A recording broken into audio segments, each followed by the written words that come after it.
Ladies and gentlemen, welcome back to Hesbon TV News. Guys, did you know why the opposition leaders are trying to attack, to destroy the ODM party leader? Sijui mbona. Kuna hii blanda ambayo the former deputy president na squad yake wakiweza kumattack huyu ODM party leader. Na William Samoei Arap Ruto amejaribu kuwaon, lakini wapi? Nataka tuniambie tu pale kwenye comment section kwa maoni yako. Imagine the president of the Republic of Kenya ameweza kujaribu kuona hawa the opposition leaders, lakini wapi? Unaona mtazamaji wangu, na nimesema kama huja like video, ensure that like. Rest in peace Raila Amolo Odinga. Ebu tazama. Senator wa Kiambu, Mheshimiwa Karongo wa Wamomo hoye! Wamomo hoye! Nenywe, tumeambiwa 2027 kuna mtu tunapiga na ballot, si ndio? Tunaambia Kasongo atajua sisi ni top shota. Top shota! Top shota! Si mambo ndio hayo? Mimi niko na jambo moja tu. Sasa hivi Kasongo amepanic na ameanza kutuma watu wetu wa Mulima kukuja kututawanyisha.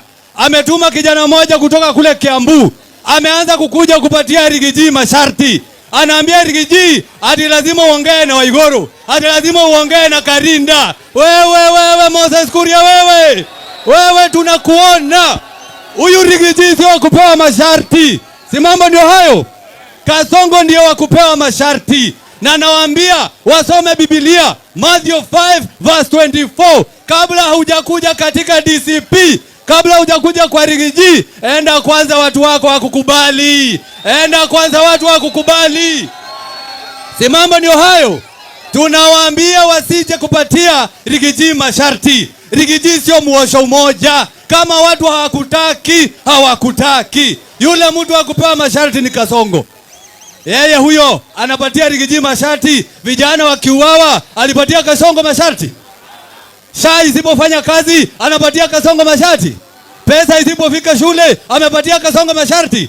Tumwambie tunakuonea 18 wewe.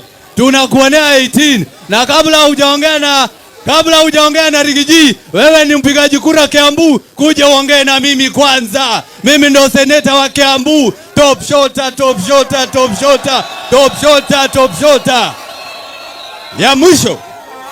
Ya mwisho. Si tusome habari. Uria ndathomaga Kameme. Tuthome mohoro. Uria ndathikiriria guku. Uria wothe mwauga.